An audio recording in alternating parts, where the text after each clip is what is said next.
कबीर ये माया अटपटी सब गट आन अड़ी, और किस किस न समझाऊं या कुआ भांग पड़ी।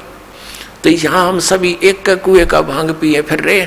वो परमात्मा आता है, हम उसके भी जूते मारते हैं, उसको बुरा कहते हैं, इन नकलियों को स्वीकार करें बैठे हैं, जो आसपास भी नहीं भगवान कहिए।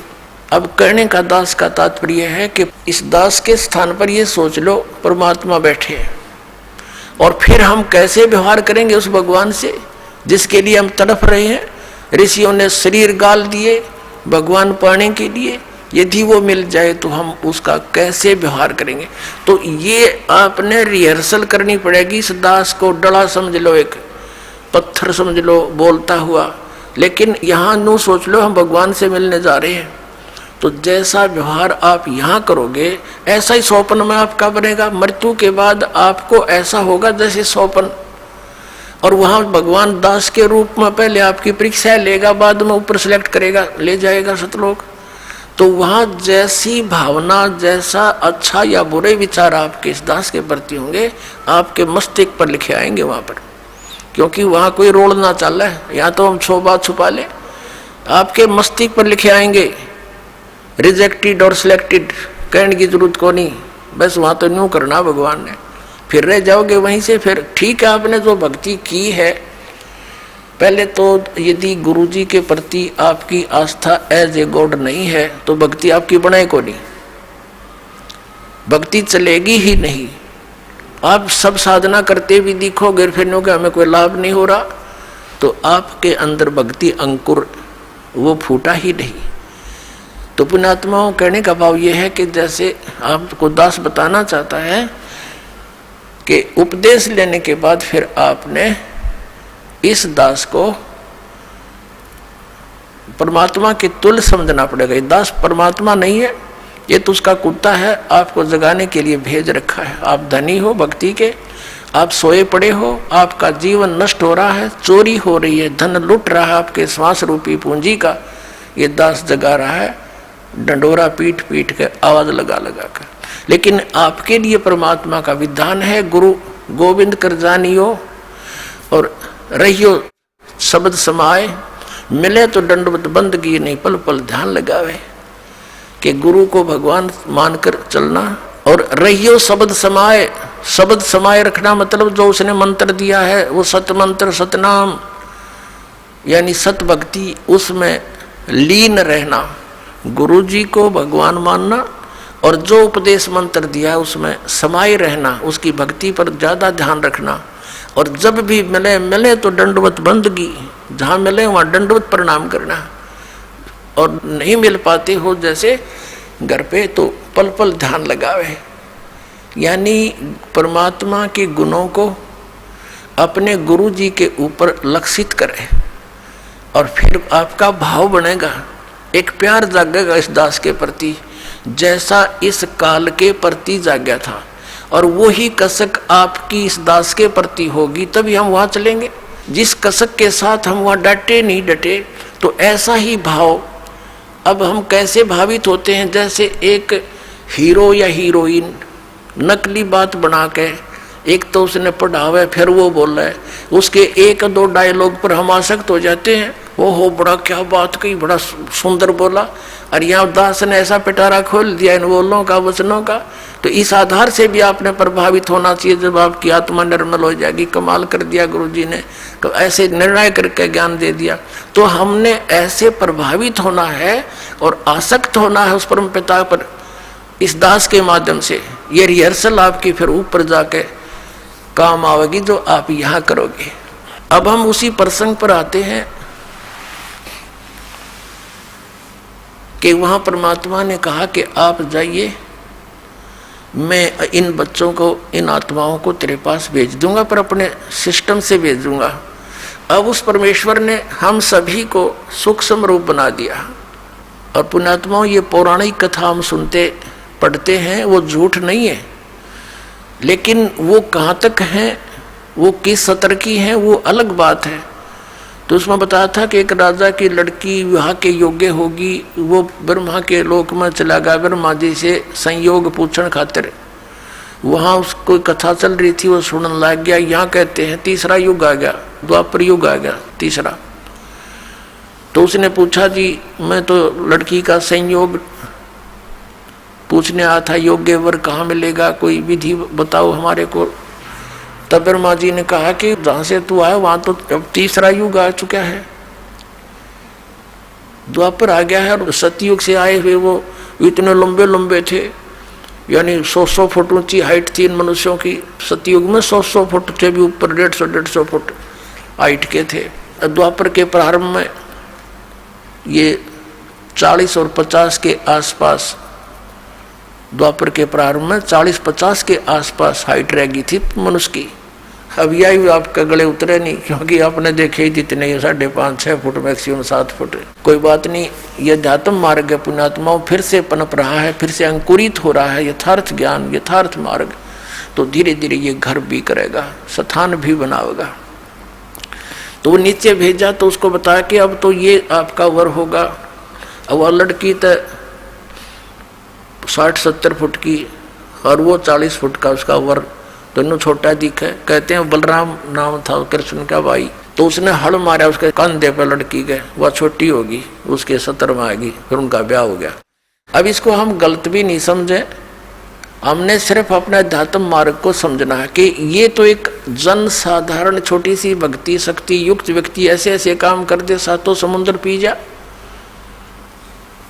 और वो परमात्मा जिसने सारे ब्रह्मांड रचे वो क्या नहीं कर सकता। दास का आपके इस हृदय में ये बात जमाने के लिए प्रमाण देने पड़ रहे हैं। तो उस परमेश्वर ने हमें सूक्ष्म रूप बनाया, और जिस आत्मा ने सबसे पहले स्वीकृति दी थी इस काल के साथ आने की, उसकी लड़की बनाया, लेकिन उसको प्रजनन इंद्रिय नहीं लगाई थी। उस लड़की के अंदर परमात्मा ने हम सभी आत्माएं जो 21 ब्रह्मांड के अंदर या चींटी से लेकर हाथी मनुष्य जो भी बने हुए हैं, इन सभी को उसके अंदर फीड कर दिया बीज रूप में। और उस लड़की को फिर अपने पुत्र सहजदास को साथ भेजा। सतलोक में परमात्मा ने सबसे पहले ये 16 पुत्र अपने एक एक वचन से उत्पन्न किए थे।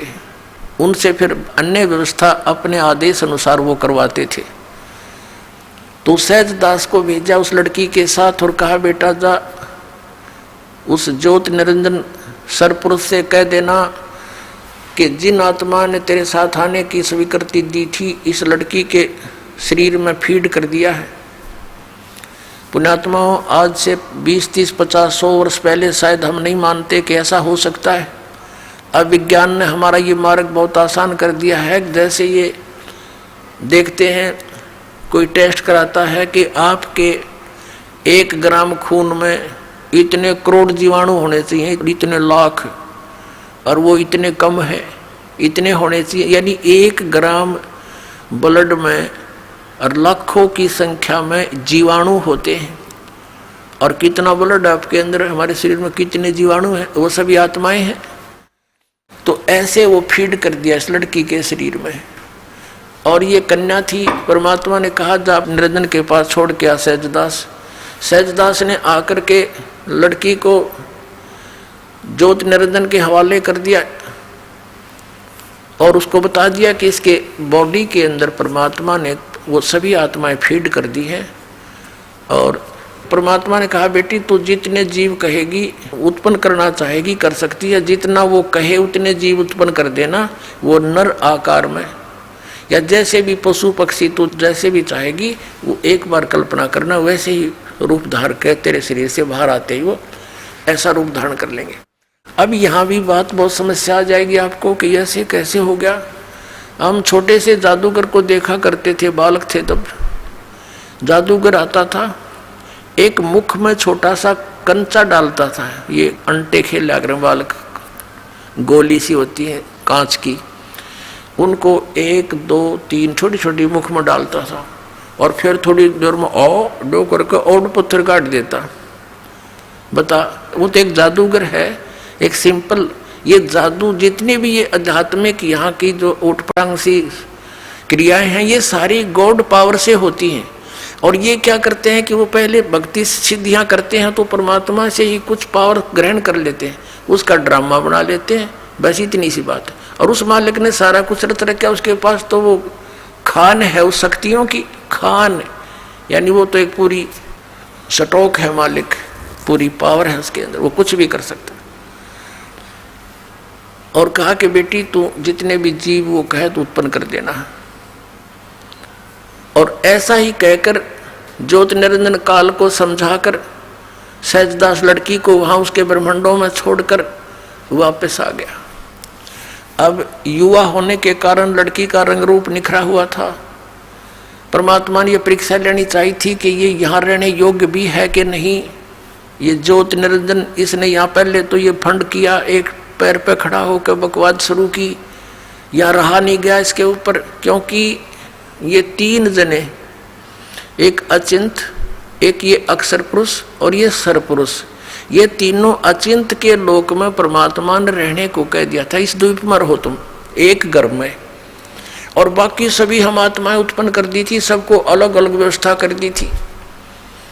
तो इसके अंदर ये खुरापात उत्पन्न हुआ कि हम तीन जने तो एक स्थान पे, बाकी सब अलग अलग, मैं भी अलग से राज्य प्राप्त करूं। तो इसने तपस्या करके ये स्थान प्राप्त किए 21 ब्रह्मांड। तो वहां जब इसने देखा कि लड़की का रंग रूप देख करके ये एकदम इसके अंदर विषय वासना जागेगी, रजोगुण से प्रभावित होकर इसने लड़की के साथ दुराचार करने की सोची। उसी गतिविधि इसने प्रारंभ की उसके साथ। तो लड़की ने कहा कि ज्योति निरंजन कुछ शर्म कर, देख पहले तेरी उत्पत्ति करी परमात्मा ने, हमसे पहले तेरा जन्म हुआ उन्हीं के वचन से, और फिर उन्हीं के वचन से हम उत्पन्न हुए हैं, और मेरी उत्पत्ति भी उसी से हुई है, हम बहन और भाई हैं। ऐसा जुल्म ना करे तू। पर ये इतना अंधा हो गया काम वासना में, ये हद से ज़्यादा बढ़ गया और बदमाशी करने के लिए मुंह खोला, आलिंगनबद्ध करना चाहा। लड़की भी उसी बाप की बेटी है, सूक्ष्म रूप बनाया, इसके मुंह के माध्यम से पेट में शरण ले ली, और वहां से पुकार की, पिताजी मेरी रक्षा करो, मेरी रक्षा करो। अब परमात्मा को पता था कि अब हो गए लड्डू मिलने शुरू, इनको इसके साथ जाना चाहते थे, नकम्मे के साथ। वहाँ सारी सुविधाएं थी, भरा पूरा सारा सुख था, वो छोड़कर हम इसके साथ आ गए। अब परमात्मा ने कहा कि जा जोगजीत, 16 पुत्र हैं, उन्हीं से वो काम लेते हैं। जा जोगजीत, वैसे तो स्वयं ही अपने पुत्र जोगजीत के रूप में वहाँ आए थे, और कहा था कि सुन, अब परमात्मा चला जा तो उसका कलेजा फट जा, कलेजा हिल जा, उसका मर जाओ, बेहोश हो जाओ, उठे को नहीं कई कई वर्षों तक।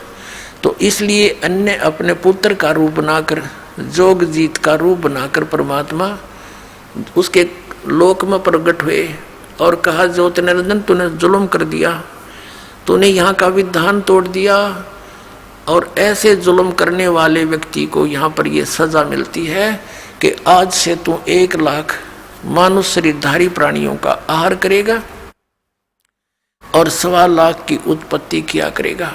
लड़की को उसके पेट से निकाल दिया और दोनों को वहां से कह दिया कि तुम निकल जाओ यहाँ से, 21 ब्रह्मांड लेकर ज्योति निरंजन चला जा तुम यहाँ से। और लड़की ने भी कहा कि पिताजी मुझसे गलती होगी कि तू चली जा यहाँ से। अब परमात्मा को पता था कि ये अब ऊपरले मनते गलती मानने आ जाते फिर बात बिगाड़ेगी, तो हम सभी को वहाँ से निकाल दिया, क्योंकि सेब खराब हो जाती है, सेब विक्रेता उस इतनी अच्छी वस्तु और कीमती को भी नहीं रख सकता। लेकिन यहाँ ये फॉर एग्जाम्पल है। अब परमात्मा का उद्देश्य क्या था कि ये वहाँ जाएंगे तो इनके साथ क्या बिरानमटी होगी ये पता ही था, पहले भी आगाह किया था भगवान ने हमारे को, लेकिन हम मानने नहीं, हम इतने आसक्त हो गए थे।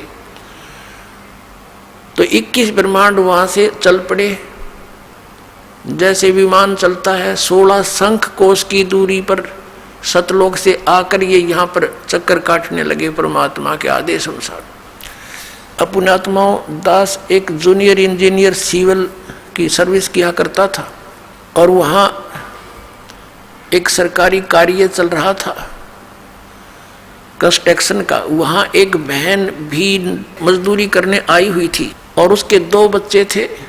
एक तो वृक्ष के कपड़े में बांध कर लटका रखा था, वो जैसे झूला सा बना देते हैं। एक नीचे वो खेल रहा था और वो रो रही थी। हमने पूछा, बहन क्यों रो रही है तू, क्या बात है? तो बहुत बुरी तरह सबक रही थी। तो उनके गांव से एक और था, उसने बताया जी ये ऐसे ऐसे। फिर वो हिचकी सी रुकी उसकी, फिर उसने बताई जी मैं बताऊंगी सारी कहानी कि मैं बहुत अच्छे धनी घर की लड़की थी और जिसके साथ मैं अपनी मर्जी से लव मैरिज करके आ गई, ये मजदूर था हमारे। और मेरे पिताजी को जब इस बात का पता चला तो उसने कहा, बेटी ठीक है हमने तो विवाह करना ही है तेरा, लेकिन जहाँ तू संयोग जोड़ना चाहती है यहाँ वहाँ दुखी बहुत हो जाएगी। लेकिन मेरे पिताजी की बातों का मेरा असर कतई नहीं हुआ, क्योंकि मैं तो अंधी हो चुकी थी। पिताजी के न चाहते हुए मैं इसके साथ आ गई। और अब ये क्या करता है मेरे साथ, मैं मजदूरी करती हूँ और वो शराब पीता है, सारा दिन घर पे रहता है, दोनों बच्चों को साथ लाती हूँ और मजदूरी करती हूँ। इसलिए रो रही हूँ कि मैंने अपने पैर पे आपको आड़ा मार लिया। तो पुण्यात्माओं, परमात्मा हमें यही बता रहे हैं कि तुमने अपने पैर पे आपको आड़ा मार रखा है। उस भरे पूरे परिवार को छोड़कर, वहाँ सर्व सुख संपन्न सतलोक को छोड़कर हम यहाँ आगे इसके साथ टिंडे लेने के लिए हम मजदूरी करते हैं, ये खाता है। अब इसने स्वर्ग क्या बना रखा है, एक रेस्टोरेंट है, ये वहाँ का मैनेजर है, ये इंद्र आदि वहाँ के मैनेजमेंट करने वाले नौकर छोड़ रखे। आप यहाँ भगवान की जो सच्ची भक्ति करोगे तो आपकी कुछ पूंजी जुड़ेगी। शास्त्र अनुकूल साधना करोगे तो, शास्त्र अनुकूल साधना नहीं करते उनका कुछ नहीं मिलता, वो सीधे नरक में डाल दिए जाते हैं। छोटा मोटा पुण्य करते हो उसके आधार से स्वर्ग में कुछ समय प्राप्त हो जाता है। अब जैसे वेदों अनुसार साधना क्या है, ओम नाम के जाप से प्रारंभ होती है। और बाकी जो हमारे शरीर के अंदर कमल बने हुए हैं नीचे बैकबोन में, इन कमलों के अंदर इन श्री ब्रह्मा, श्री विष्णु, श्री शिव जी और दुर्गा जी और गणेश जी के ये है, तो ऊपर स्थान उनका प्रतिबिंब हमारे अंदर दिखाई देता है। तो इनके भी साधना के मंत्र हैं। पुण्यात्माओं, एक साधना होती है, वो तो मजदूरी जानो। एक पूजा होती है, वो पूज्य जो है वो हमारा उद्देश्य होता है, इष्ट होता है, जिसको हमने पाना है। उसके लिए जो हम साधना करते हैं वो उसकी पूजा नहीं है। अब जैसे हमने पता है कि पृथ्वी में जल है और जल हमारा इष्ट है, उसको प्राप्ति के लिए हम हैंडपंप लगाते हैं, वो मजदूरी है, वो प्रोसेस है, वो साधना है और प्राप्य हमारा जल है। तो ये जो साधनाएं हैं, जो आपको प्रथम मंत्र दिया जाता है, ये आपकी साधना है। प्राप्य हमारा परमात्मा है, सत्य पुरुष है, सतलोक में जाना है, उसके लिए सारा प्रोसेस है ये। तो जैसे आप जी ने प्रथम मंत्र ले लिया, द्वितीय ले लिया, सतनाम 2 अक्षर का, एक ओम मंत्र है, एक तत्व गुप्त है, और आप साधना करते रहे। और कुछ दिनों के बाद, 1-2-4 वर्ष के बाद आप छोड़ छाड़ जाते हो, क्योंकि यहाँ हमारे जो समाज के अंदर अन्य साधनाओं का जोर बहुत घना है और हमें ज्ञान ना होने से हम उन्हीं के भाव में बह जाते हैं, तो वो यहाँ रह जाते हैं, सतलोक नहीं जा पाते। लेकिन जितने समय उन्होंने 2-4 वर्ष ये सत साधना की, वो पुण्य, उसकी पूंजी अलग से डिपॉजिट होगी, उसका धन है वो। और ऐसे धनी को फिर स्वर्ग जाना ही जाना है यहाँ से मृत्यु के बाद। इसका बाई फोर्स काम है, सारा सुनियोजित है। जैसे पहले आप गणेश जी के लोक में गए तो वहाँ भी होटल है, और उस होटल का जो चार्ज है वो आपसे लिया जाएगा। और जहाँ वो मैनेजमेंट वहाँ का है, मैनेजमेंट करने वाला वहाँ का प्रधान है, गणेश है, उससे भी उसका कुछ अंश ऊपर उस काल के पास जाता है। ऐसे ही जैसे आप दूसरा मंत्र आपके पास श्री ब्रह्मा और सावित्री का, यानी ये साधना करते हो, इसकी कमाई से आप उस ब्रह्मा के लोक में जाओगे। वहाँ भी एक रेस्टोरेंट है जिसको स्वर्ग बोलते हैं, ये वो रेस्टोरेंट है। वहाँ पर केवल धनी व्यक्ति ही जा सकते हैं और आपकी पूंजी वहाँ डिपॉजिट हो जाती है, और जिस समय आपका वो धन समाप्त हो जाएगा आपको बाई फोर्स वहाँ से निकाल दिया जाएगा। फिर आप जाओगे विष्णु जी की मंत्र की जो आपकी भक्ति धन है वो विष्णु लोक में जाकर उसके रेस्टोरेंट में खाओगे, खराब करोगे, और उनका चार्ज उसका जो है वो अलग से है। फिर आप जाओगे जैसे शिव जी के लोक में, वहाँ फिर अपनी कमाई बर्बाद करके उसके होटल में, वहाँ से फिर चलोगे कहाँ, दुर्गा के लोक में, वहाँ से फिर अपनी कमाई बर्बाद करके समाप्त करके फिर जाओगे ब्रह्मलोक में। क्योंकि ये 2 अक्षर के नाम में इसकी जो वे ऑफ वर्शिप है, इस साधना, इस भक्ति की इस तरह क्रिया करने से इसकी जो भक्ति धन है ये ब्रह्मलोक में प्राप्त होता है, इस सतनाम के प्रथम अक्षर का, ओम का। तो ब्रह्मलोक के अंदर आपके इस ओम नाम के जाप के धन कमाई को वहाँ महास्वर्ग बोलते हैं उसको। वहाँ और ज़्यादा बकवाद है, नीचे वालों से ज़्यादा सुविधाएं हैं, और लेकिन चार्ज भी घने हैं वहाँ के। तो वहाँ आपका वो धन नष्ट हो जाएगा। फिर आपके पास बचेगा वो तत्व मंत्र का कुछ जाप। उसका क्या कर रखा है इसने, इसी ऊपर एक स्थान बना रखा है ब्रह्मलोक। ब्रह्मलोक के अंदर इसने आगे उसको डिवीजन बना रखी है, सतलोक की और अलखलोक की, अगमलोक की और अकैलोक की। उसने नकल बनवा रखी है, डुप्लीकेट। उस जो दूसरा मंत्र तत्व मंत्र वाली कमाई को फिर उनसे ऊपर छोड़ देता है। वो तो कई हजार युगों तक नीचे नहीं आते, कई हजार युगों तक, और फिर जब वहां समाप्त हो जाती है फिर पटक देता गदा बना के, और खा धक्के भी यहाँ पर। तो पुण्यात्माओं, इस काल के जाल को आप जी ने बहुत गहराई से समझना है, और दास जो वचन बोला है उसको ऐसा समझ लेना जैसे गीता के से वचन, कोई ऐसे को डूम बाट की बात नहीं। ये परमात्मा गॉड गिवन ज्ञान है जो दास आपको बता रहा है। आज तक हमारे को सतलोक और सचखंड का नाम लेकर कोरा बकवाद सुनाई गई, और वो झूठे मंत्र, गलत मंत्र दिए गए जो मोक्षदायक नहीं है। ऐसे ही हमारे इन गुरुओं ने वेदों और पुराणों के विपरीत ज्ञान सुना के हमारे अज्ञान से ठोक दिया, और सारी शास्त्र विरुद्ध साधना और मंत्र देकर भूत बनवा दिया। अब दास उसी प्रसंग पर आता है। अब इस काल को और दुर्गा को 21 ब्रह्मांड समेत यहाँ भेज दिया। अब इस काल ने सोचा कि भी मेरे साथ तो जो होना था हो लिया, अब यहाँ मेरा कौन के बिगाड़ेगा, मैं ओली सोली हो गया।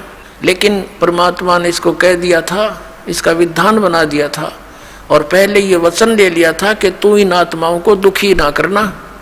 तो उसने कहा था कि नहीं भगवान, मैं तंग नहीं करूँगा आपके बच्चों को। परमात्मा ने विधान बनाकर दे दिया कि ले संविधान है तेरा। तो उसमें क्या लिखा है कि जैसे कर्म जो करेगा, इसने कहा प्रभु जैसे कोई कर्म करेगा मैं वैसा ही फल दूंगा, मैं अपनी तरफ से किसी को यानी नाजायज दुखी ना करूंगा, और नहीं मैं कुछ इनको ऐड दे सकूंगा। तो परमात्मा ने इसको कहा ठीक है। तो ये एक विधान बनवा दिया परमात्मा ने कि जैसे कर्म करेगा वैसा ही फल यहाँ मिलेगा। इसमें ना तो ये ब्रह्म कुछ परिवर्तन कर सकता, ना ब्रह्मा विष्णु महेश आपके प्रारब्ध में आपके किए हुए शुभ और अशुभ में कोई परिवर्तन कर सकते। केवल परम अक्षर ब्रह्म ही सत्पुरुष आकर के आपके इन प्रारब्ध के कर्मों को भी नाश कर सकता है, आपके जीवन में आने वाली आपदाओं को भी वो समाप्त कर सकता है। वो मंत्र विधि बताता है, वो कैसे आता है उसके ऊपर ही आज का सत्संग है। अपने आत्माओं, इसने फिर क्या किया, उस लड़की के साथ फिर वही व्यवहार किया। लड़की ने कहा कि देख ज्योति निरंजन, पहले तो तू मेरा बड़ा भाई, मैं तेरी छोटी बहन, अब मैं तेरे पेट से निकल कर आई हूँ, तेरी बेटी होगी, पुत्री होगी तेरी, लेकिन पिता और पुत्री का ये योग जो तू करने जा रहा है अच्छा नहीं। लेकिन इसने एक नहीं सुनी। बाई फोर्स लड़की के प्रजनन इंद्रिय लगाई। कहते परमात्मा ने बताया है नख रेखा से भग कर लेना, नाखनों के साथ इसने प्रजनन इंद्रिय लगाई और फिर विलास किया। दुर्गा के साथ रमण करके इसने 3 पुत्रों की उत्पत्ति की। इस काल भगवान ने अपने एक ब्रह्मांड के ऊपरले हिस्से में एक गुप्त स्थान बना रखा है। वहाँ पर 3 स्थान बना रखे हैं, एक रजोगुण प्रधान क्षेत्र, एक सतोगुण प्रधान क्षेत्र, एक तमोगुण प्रधान क्षेत्र। अब जैसे किसी मकान में 3 कक्ष हों, एक कक्ष के अंदर लगे हैं अश्लील चित्र, तो वहाँ जाते ही मन में उथल पुथल बकवाद आने शुरू हो जाती हैं ऑटोमेटिकली, और जब तक वहाँ रहता है उसके अंदर वही विचार घर किए रहते हैं। दूसरे कक्ष में लगे हों साधु संत फकीरों के, महापुरुषों के चित्र, उनके इतिहास से हम परिचित हों, तो वहाँ जाकर के हमारा मन एकदम शांत और साधु संतों जैसे विचारों का ऑटोमेटिकली बन जाता है।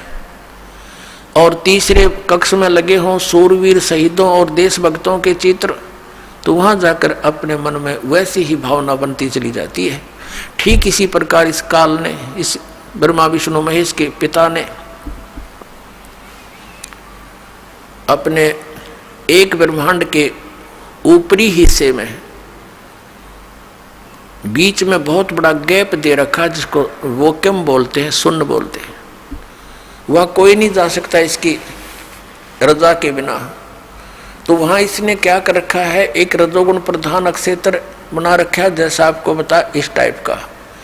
तो जब ये अपनी पत्नी दुर्गा को वहाँ रखता है, सावित्री रूप बना लेता है और स्वयं ये ब्रह्मा रूप पंचमुखी हो जाता है, तो वहाँ इनके दोनों के, जब ये वहाँ रहते हैं, इनके विचार वैसे ही रहते हैं रजोगुणी।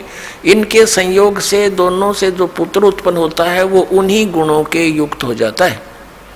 उसको फिर बच्चा होते ही इसको, जब वो थोड़ा सा जानने योग्य होता है, तभी उसको बेहोश कर देते हैं, अचेत कर देते हैं और कोमा के अंदर उसकी परवरिश करते रहते हैं। जब तक ये जवान नहीं होते तभी तक इनको बेसुध रखते हैं। फिर ये दूसरे स्थान पर चले जाते हैं सतोगुण प्रधान क्षेत्र में। वहाँ ये स्वयं विष्णु रूप धारण कर लेता, चतुर्भुज रूप धारण करके, और विष्णु जैसा रूप करके, और लक्ष्मी जैसा रूप दुर्गा बना लेती है। यहाँ दोनों वहाँ रहते हैं सतोगुण प्रधान क्षेत्र में। तो इन दोनों के संयोग से जो पुत्र उत्पन्न होता है वो सतोगुण युक्त हो जाता है, और उसको भी ऐसे ही जब ये थोड़ा सा बालक होता है, जानने योग्य होता है, उसी समय इसको कोमा में कर देते हैं, अपनी सिद्धि शक्ति तक अचेत कर देते हैं और परवरिश जारी रखते हैं इसकी।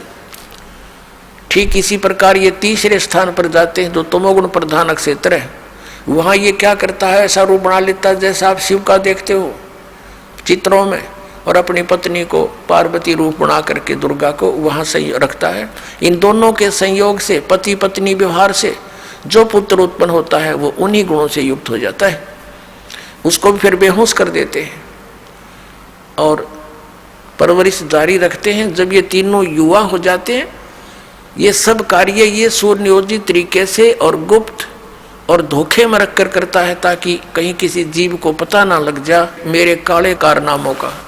और दुर्गा को इसने सख्त हिदायत दे रखी है कि यदि तूने मेरी बात का कहीं भेद खोल दिया कि मैं 1 लाख मनुष्य शरीरधारी प्राणियों को खाता हूँ, तो मेरे से बुरा नहीं होगा। अब ये इससे डरती है क्योंकि अपने पैर पर कुहाड़ा मार के इसके अधीन होगी, जो ये कहता है ये वही करती है। इसने भी पाप का ढेर कर दिया। अब ये विवश है, तो इसने क्या किया, जब ये तीनों पुत्र युवा हो जाते हैं, इनको सचेत कर देते हैं। जैसे विष्णु जी को शेष नाग की सैया पर इसके नाभि कमल से उगा दिया एक फूल कमल का, और वहाँ उसको दूसरी स्थान पर निकाल दिया, उस पर ब्रह्मा को स्थापित कर दिया, और फिर कैलाश पर्वत पर शंकर भगवान को युवा होते तीनों को होश में ला दिया। आप श्रीमद् देवी भागवत गीता प्रेस गोरखपुर से प्रकाशित तीसरे स्कंद में 5 से लेकर 6-7 अध्यायों में आप पढ़ोगे, उसमें समय आने पर आपको वो दिखाएंगे, पढ़ाएंगे।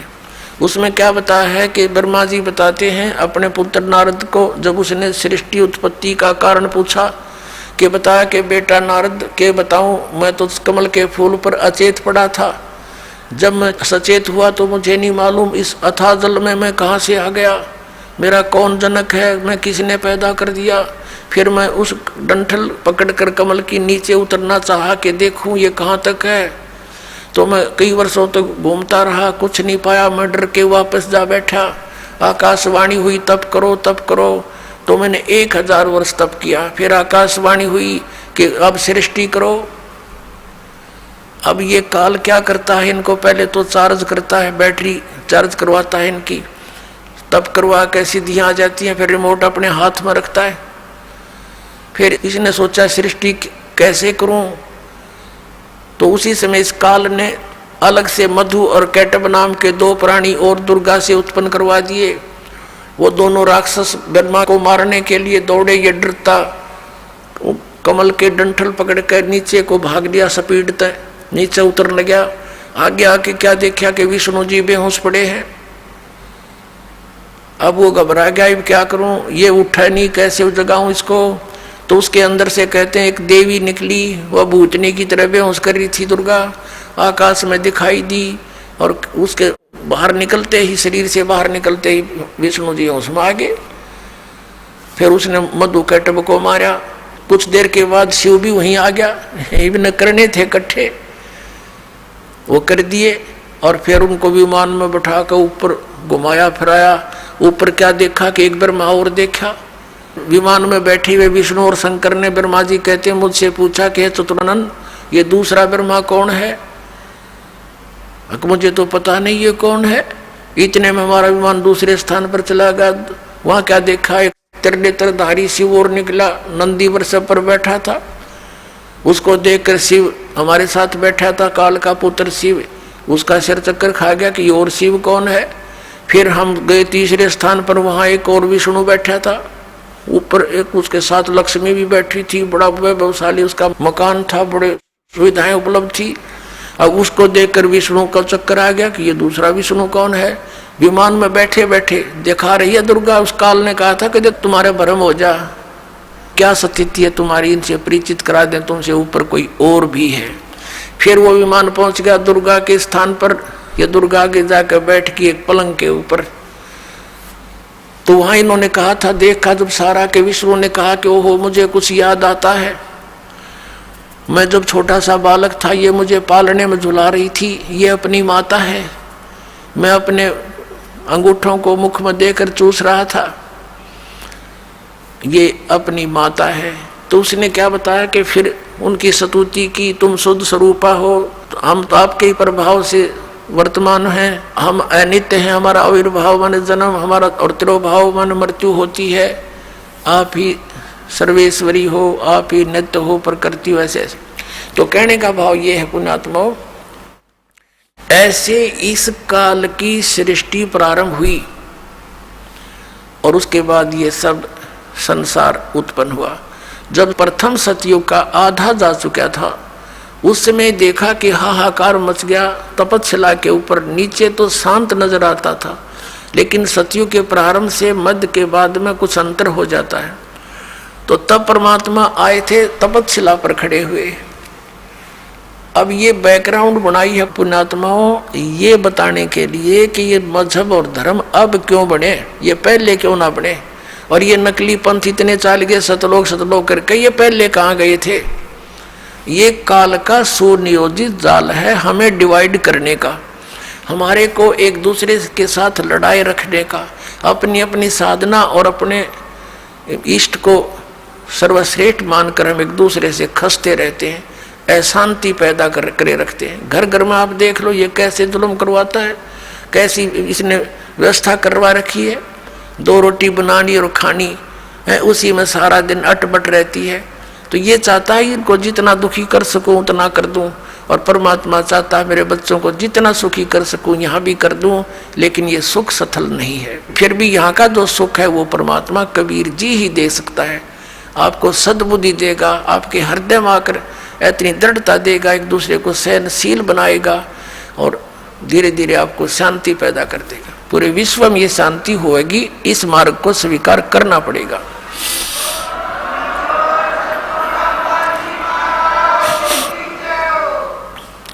जब तपस्या पर ये परमात्मा खड़े थे, जीवों को बता के बच्चों तुमने ये जो तपस्या पर भूने जा रहे हो ये पाप वहां किया था। तब सभी ने पता लग गया, क्योंकि वहां ना कोई माँ साथ थी ना बेटा साथ था। यदि कोई साथ था तो वहीं दुख पा रहा था। तो सबकी आंखें वहां खुल जाती हैं, सारी बात सच्ची नजर आती है। या तो हम झूठे सुख की भांग पिए पड़े हैं, या तो अटपट हम कर लेते हैं, लेकिन जब आपदा जरा से भी आ जाएगी ना फिर हम सब मान लेते हैं। तो मालिक ने वो वहाँ उचित स्थान समझा उनको ज्ञान सुनाने का। तो सभी ने कहा भगवान हमसे गलती होगी। परमात्मा ने कहा कि आचार्य जी खड़ा होइए। वो गुरु जी था। आप क्या गुण गाया करते थे? विष्णु और भगवान शंकर पूर्ण परमात्मा है।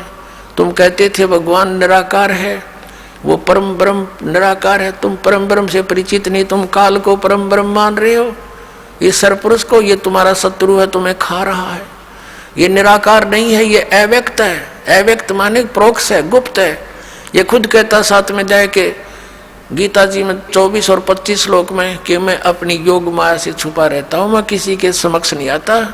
ये मेरा अव्यम अनुतम विधान है, अटल घटिया विधान है कि मैं कभी किसी के समक्ष नहीं आता।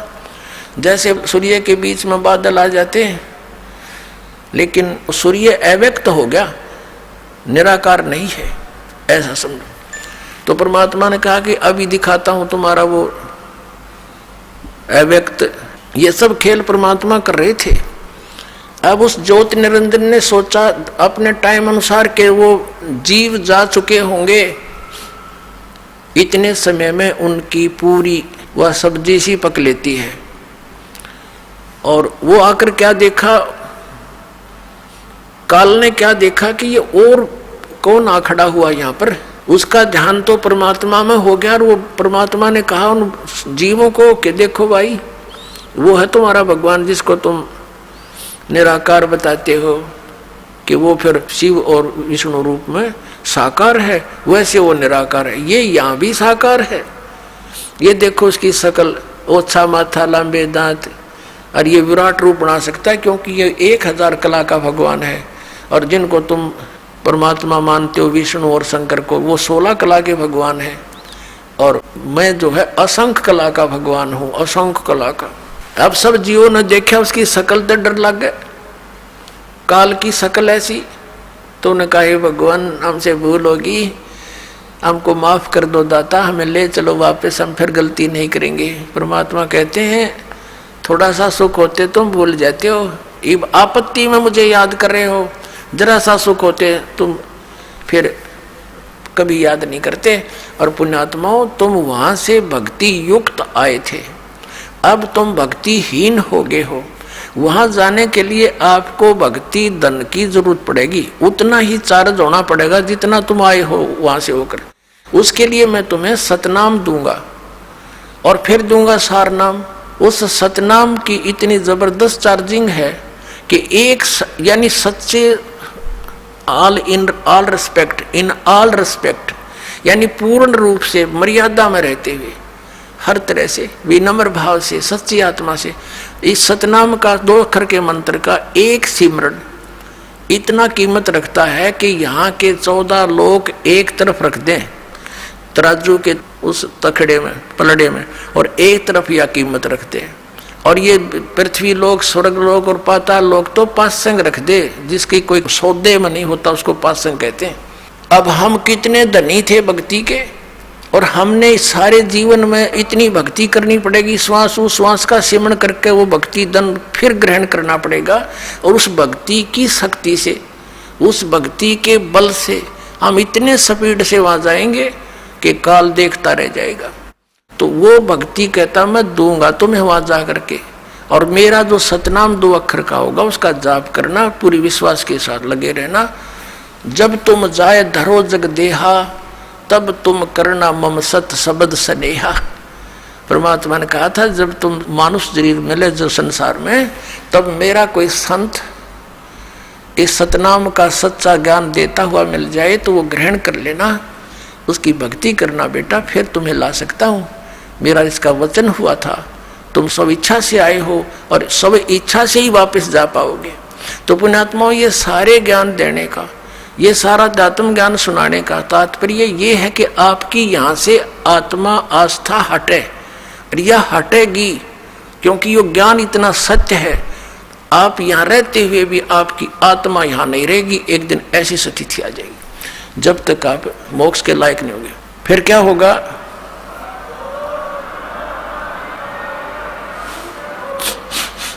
अब कहा परमात्मा ने कि तुम जाओ, अब यहाँ से उठो, अब मेरी रिस्की होएगी। वो तो उठ गए एकदम, परमात्मा की शक्ति से रुके थे ना, उससे पहले जा लेते तो वहां से क्या होता, वो प्राणी वहां से उड़ जाते हैं। उस आध्यात्मिक उसने जो शक्ति वहां छोड़ रखी है उसके आधार से, तो वो फिर कहाँ आते हैं? रास्ते में आते आते वो ठंडे हो जाते हैं, शांत हो जाते हैं, कुछ अचेत होते हैं, फिर वो सचेत हो जाते हैं। फिर क्या देखते हैं अपने को, कहाँ पाते हैं? धर्मराज के दरबार में उनकी लाइन लगी होती है, कर्म अनुसार उनके लेखे जोखे होते हैं, और फिर जाओ नरक स्वर्ग जहाँ जिस योनि में जाना उनको भेज दिया जाता है। और वो तपस्या पर दुख न्यारा पाया, वो रूंगे में है। तो कहने का भाव ये है पुण्यात्माओं, वो काल आ गया, काल ने देखा कि ये जोगजीत कैसे आ गया मेरे लोक में, इसने मुझे वहां से निकाला था, मैंने इससे प्रार्थना भी की थी, इसने मुझे वहां रहने नहीं दिया था, अब ये मेरे लोक में कैसे आ गया? अब उसने सोचा ला पहले इसकी देही तोड़ दूं। काल ने सोचा जोगजीत ने कुट्टू पहले मुझे बाहर निकाल दिया, अपनी गलती ना देखता उसने क्या जुल्म किया। यहाँ ऐसी व्यवस्था है, इंसान दूसरे का दोष देखता, अपने को तो नहीं झांकता, ऐसा स्वभाव हमारा। फिर इसने सोचा कि कहीं कोई पिताजी का आदेश लेकर ना आया हो तेरे ऊपर और आपत्ति आ जा। तो इसने पहले कहा कि जोगजीत पहले तो ये बता, कोई पिताजी का आदेश हो मुझे सुना, और फिर तेरे को आज गढ़ूंगा मैं अपना प्रतिशोध लूंगा, तेने मेरे साथ जो जुल्म किया वहां से निकाल दिया। तो इसने क्या किया, परमात्मा यानी जोगजीत रूप में प्रभु खड़े थे, उन्होंने कहा कि सुन ले ज्योति निरंजन, आदेश परमपिता का, उस परमात्मा की आज्ञा लेकर मैं आया हूँ, उसकी आज्ञा से आया हूँ कि तूने इन जीवात्माओं को कितना दुखी कर दिया।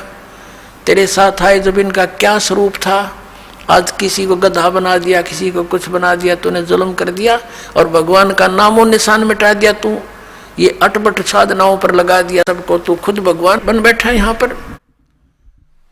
तेरी पोल खोल लूंगा, नीचे जाऊंगा, सब जीवों को बताऊंगा कि तुम कहाँ थे, तुम कैसे यहाँ रह रहे हो, कैसे जाल में फंस गए हो, क्यों जन्मते और मरते हो, तुम्हारी क्या दुर्गति हो रही है, तुम कैसे रह रहे हो, तुम सतलोक के वासी हो।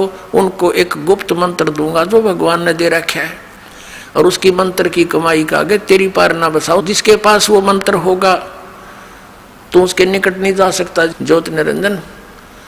तो उसने सोचा वह बड़ी बात बिगड़ी है, तो मेरा सारा काम बिगाड़ेगा।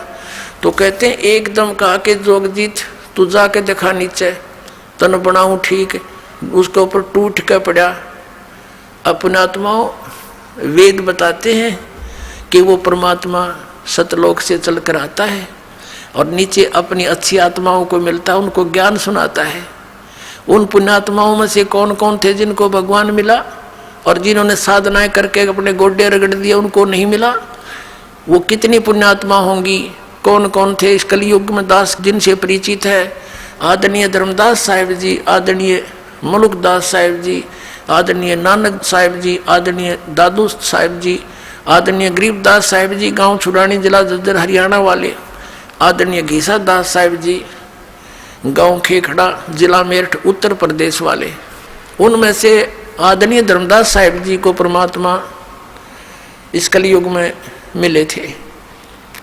तो उनको बता रहे हैं कि धर्मदास जी ने पूछा था, भगवान हम इतने निकम्मे, हमने ऐसा जुल्म किया, हम अपने पति भर्ता पद से गिर गए, आपने फिर भी स्वीकार कैसे कर लिए दाता? आप कैसे आगमन हुआ हमारे यहाँ? तो परमात्मा ने बताया, भाई ऐसे ऐसे तुम्हारा दुख देखा जब मैंने, तब यहाँ आया। तो सारी कहानी धर्मदास जी को बता रहे कि धर्मदास, जब वो मेरे ऊपर ऐसे मुझे मारने को झपटा तो मैंने सतनाम का सुमन शुरू कर दिया। अपने आत्मा परमात्मा हमें सतर्क करते हैं कि तुम्हारे ऊपर कोई भी ऐसी आपत्ति आवे तो सतनाम का जाप शुरू कर दियो। अब उस समय ये रिहर्सल होगी आपकी कि कहीं कोई आपत्ति आवे जात में क्या वैसी, तो आप यदि नो याद करोगे हाय माँ मर गया तो भगवान नहीं सुनेगा, फिर आपका अभ्यास कच्चा है। तो उस समय आपने सतनाम के सिमरण करना है, तो 2 अक्षर का। ये एक हिंट भी दे रहे हैं, बाकी वैसे तो उसकी क्या हिम्मत थी भगवान के निकट आ जा, पर हमें ये मंत्र का सहारा रहेगा, इसलिए वो उदाहरण दिया। कहा कि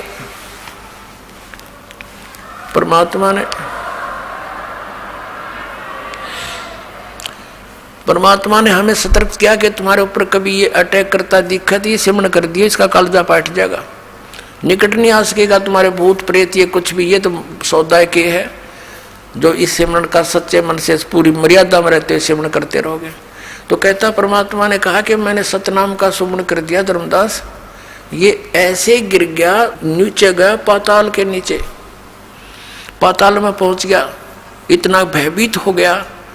फिर इसको वहां से मैं साथ जाकर ऊपर ला के आ जा, यहाँ तेरी बेइज्जती नहीं करता, ऊपर बात करूंगा तेरे थे। इसके उसी लोक में मैं ले गया, ये ऐसे पड़ा नीचे जैसे पक्षी की पंख कट जावे और पड़ा पड़ा तड़पता है, कोई पार नहीं बसावे, ऐसे कर रहा है और कह रहा है मुझसे गलती होगी, बड़ा भाई है मैं छोटा भाई तेरा, छोटे तो गलती करा करते हैं, बड़े माफ किया करते हैं, मुझे क्षमा कर दो।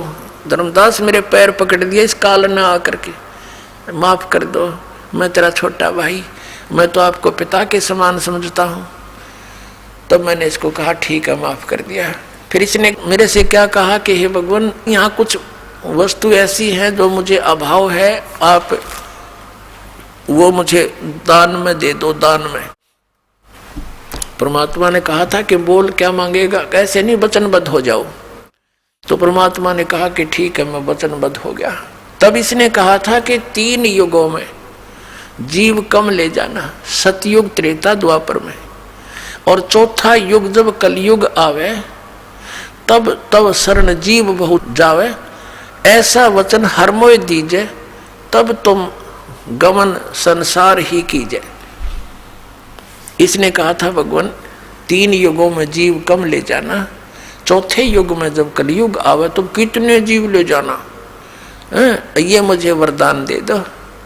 परमात्मा ने कहा तथास्तु, कह दिया भाई ठीक है। अब आपके यह शंका उत्पन्न होगी, भगवान ने क्या पता नहीं था ये ऐसा कुछ कर देगा? तो फिर इसने सारा पता था परमात्मा ने। पुणात्माओं, जब तक हम भगवान की इस कथा में दोष देखना बंद कर देंगे तब हम इस मार्ग पर चल पड़े, ये सोच लो। ये कथा निर्दोष है, सत्य है, हम बाल हैं, बच्चे हैं, नहीं समझ में आ जाएगी कई बार सुनने और समझने से। जब इसने झपट्टा मारा और परमात्मा ने अपना सिमरन शुरू किया तो इसकी पार नहीं बसाई, ये इतना घबरा गया, वहां से इतनी स्पीड से भाग गया, पाताल में जा गिरा। और वहां से भगवान ले आए, इसने पकड़ के चल ऊपरे चल, वहीं तेरी खबर लूंगा। एक भगत बता रहा था, ने बोला जी हमारे गांव में एक जोटा था भैंसा, और वो इतना अंडी पाक रहा था, उस गांव में तो उसने कोई दूसरा जोटा छोड़ा ही नहीं था, और आसपास के गांव में भी कोई उसने इधर आ जाता खेतों में तो उसकी इतनी दूर तक उसको मारने के लिए दौड़ता था। एक बार हमारा तालाब खुदवा रखा था, जोड़ गांव का तालाब खुदवा रखा था, गहरे गड्ढे कर देते हैं कि वर्षा होगी तो जल घना स्टॉक हो जाएगा, इस उद्देश्य से। और वो नहर से भरवा रखा था, सरकार से प्रार्थना करके फुल करवा रखा था। तो उसमें क्या हुआ कि ये हाथी वाले आते हैं गांव में, दाने कुछ मांगन मुंगन आते हैं, हाथी वाले आ रहे थे। उनने हाथी, दोपहर का समय था, हाथी छोड़ दिया जल में कि यूं मस्ती मार लेगा थोड़ी देर। वो हाथी उन तालाब के अंदर गहरे गहरे गड्ढे बनवा रखे थे, खोद रखा था। उनमें सारा ही डूब गया। थोड़ा सा सर दिखे और एक थोड़ी सी दूरी पर वो सूंड ऊपर कर इतना दिखे। वो जोटा आ गया, वो भैंसा स्नान करने के लिए, पानी पीने के लिए। अब उसने देखा कि दूसरा भैंसा कैसे आ गया मेरी जोडेक्शन में, इसकी हिम्मत कैसे पड़ गई। उसने हाथी का सिर दिखा था। उसने सोचा यो भी कोई जोटा है, भैंसा है, तो उसकी तरफ चला नो खा के पानी में, जल में, अगदो से भी इसको मार डालूंगा। अब हाथी ने देखा कि इसने आ लड़ते निकट सी, वो हाथी खड़ा हो गया, वो सारा बाहर निकला। वो जोटे नो देखा, उसका कलजा पाट गया, इतना स्पीड तो भाग गया। नो क्या था, नो मुंह बा लिया और हमारी 3 किलोमीटर सीमा है गांव की, उससे पार जाकर उसने पीछे मुड़कर देखा।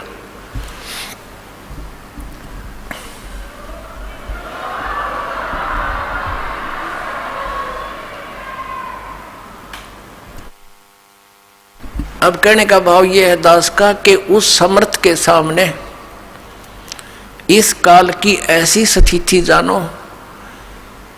अब तक तो ये हमारे ऊपर बहुत प्रभाव जमाए बैठा था, जब इस परमात्मा का ये सच्चा ज्ञान अपने आत्मा, अभी तक तो हमने कबीर जुलाहा दिखा था और वो हाथी का सिर दिखा था।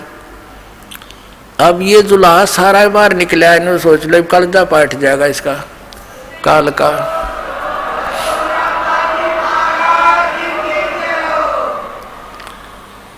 अब ये परमात्मा कति प्रत्यक्ष हो गया आपके सामने, ये अज्ञान रूपी जोटा ही भाग जाएगा यहाँ से। और ज्ञान सब ज्ञानड़ी, कबीर ज्ञान सो ज्ञाने, जैसे गोला तोब का भाई करता चल मैदान। ये तोब का गोला, ये तत्व ज्ञान मालिक का दिया जो दास सुना रहा आपको। अब जो आज का सत्संग जहां से प्रारंभ हुआ था, अभी तक तो वो जो दास कंसेप्ट क्लियर करना चाहा था, अब स्टार्ट होगा। अब जब इसने देख लिया कि वचनबद्ध हो गया, तब इसने कहा था कि जोगजीत, जब तुम कलयुग में आओगे, तुम्हारे आने से पहले अपने दूतों को भेजूंगा, 12 पंथ करूं मैं साजा, तुम्हारा नाम ले करूं आवाजा। 12 पंथ नाम जो ले ही हमरे मुख में आन समोई, और अनेक पंथ चलाऊं। ये 12 पंथ तो कबीर नाम से चलाए गए हैं इन कालों के दूतों द्वारा।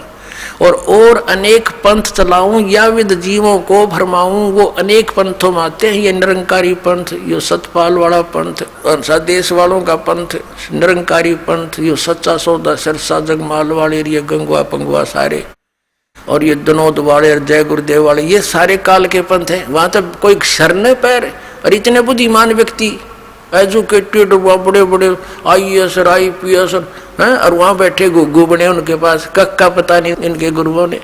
ये ब्लाइंड फेथ का नाजायज फायदा उठाया इन्होंने, भोली आत्माओं के श्रद्धालुओं की श्रद्धा को बेचा और उसकी सस्ती महिमा बटोर ली इन्होंने, और संत बन गए, खक भी नहीं इनके पास। तो इसने कहा था कि जब तुम्हारा कोई जाएगा ना, और अनेक देवी मंदिर तीर्थ ये पूजन पर ला दूंगा। ये शंकराचार्य भेज दिया इस काल ने, ये सारी उल्टी कथा पढ़ाया गया।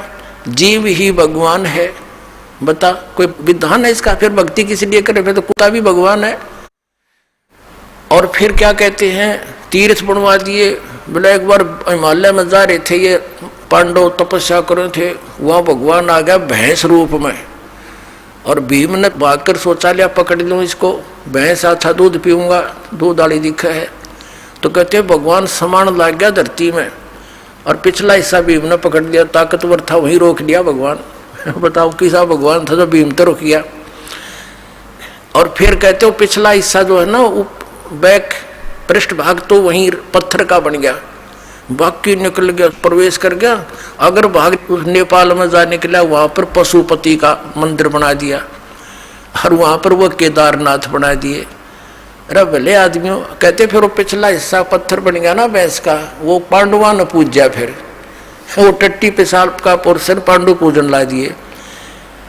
तरह के जो भैया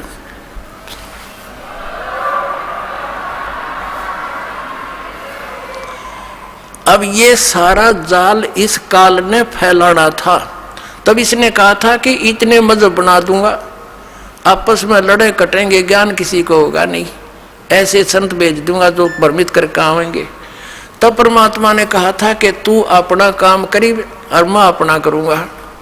मालिक को पता था कि अपने दास को उसमें भेजूंगा जब ये सब धर्म और पंथ और मजहब कति मैचोर हो चुके होंगे, इन्होंने जो ज्ञान कहना सुनना है कह चुके होंगे, इनकी किताबें बन चुकी होगी।